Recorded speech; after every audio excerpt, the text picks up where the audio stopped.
Hello and welcome to this video series for MA 0004 Preliminary Mathematics 2. This is a course about probability theory and data analysis, although I really like to call this course a course about data literacy. I'll talk more about that in a bit. First I'm going to talk about who I am.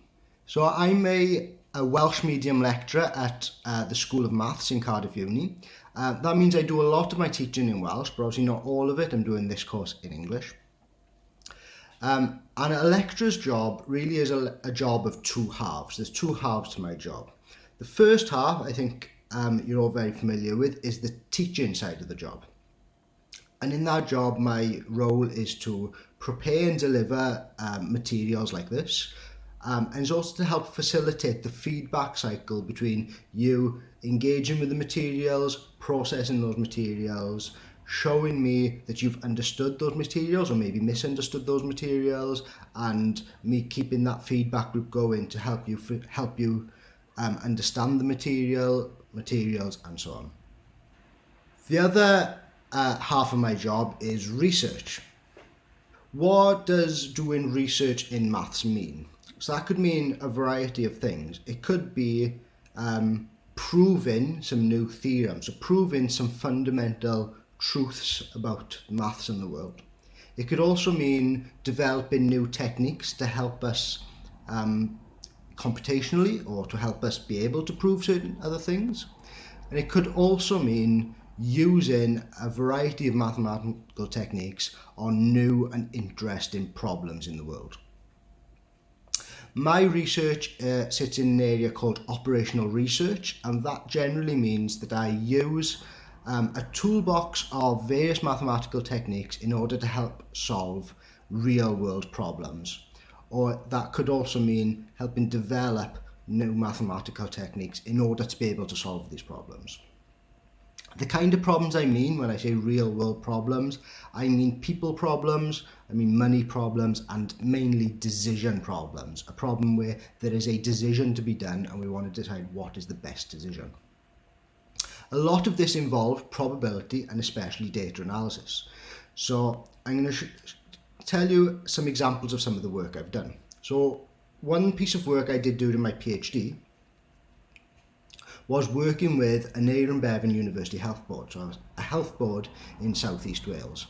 And I worked with them to develop a mathematical model to describe how their patients flowed around their healthcare system, how they went from healthcare facility to healthcare facility. And why did we want to do that? Well, then we could use that mathematical model to ask some questions. By tweaking some of the parameters of that model, we could ask what would happen if certain things happened. And we used that to ask what would happen if we gave a subset of the population of South East Wales some new healthcare intervention, and then we wanted to ask what effect would that have on demand, say at A&E, at residential care and community care services and so on. So this mathematical model, which was a probabilistic model and was built using data analysis, helped inform the health board about decisions being made about staffing and so on, because they knew the anticipated changes in demand. So I hope that gives you a kind of idea about who I am and what my background is, and hope that helps you understand what I bring to this module. So what you'll be learning in this module, I kind of do every day. That doesn't make me an expert. I'm still quite young. I'm still learning all the time. But it does mean that you can interpret my answers a certain way. Am I saying I do this a certain way because I want good marks in an exam? Or am I saying I'm doing this in a certain way because that's how we do it when we do research in this area? So I hope you understand more about that.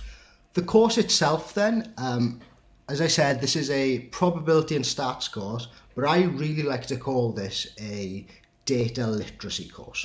Why do I like calling it that? Well, remember when you were in school and you learned literacy? What were you learning? You were learning how to read, you learned how to understand written text, how to critique that text, and how to produce your own written text. And that's exactly what we're going to be doing here with data. I want you to be able to read data and read data analysis I want you to be able to understand the data and understand the data analyses. I'd like you to be able to critique other people's data analyses, and I'd like you to be able to produce your own data analyses. So that's why I'm calling this a data literacy course. I'm hoping when you come out of this, you'll have more idea how to read and understand and even produce your own data analyses. This series of videos is split into 6 sections. So we're on section A now, which is the introduction. The next chapter is all about set theory, which is an area of maths you might not have seen before, but it lets us describe collections of things. Then we'll move on to chapter C, which is probability, and this builds straight from our chapter on set theory, and probability is one of the fundamental things that lies behind most data analysis.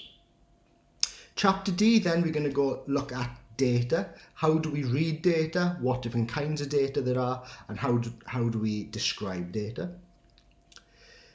Chapter E, we'll move on to probability distribution. So we jump back to probability, but then we'll be able to describe probability distributions using the same language that we describe data as.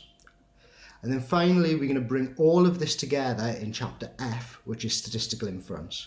Statistical inference is a series of techniques which allows us to make inferences about a whole population based on only a small sample of that population. So when we do most data analysis, we're only dealing with samples. We don't deal with the whole population. And in order to be able to do that, we need understanding of all the chapters that came before it. So, thank you very much.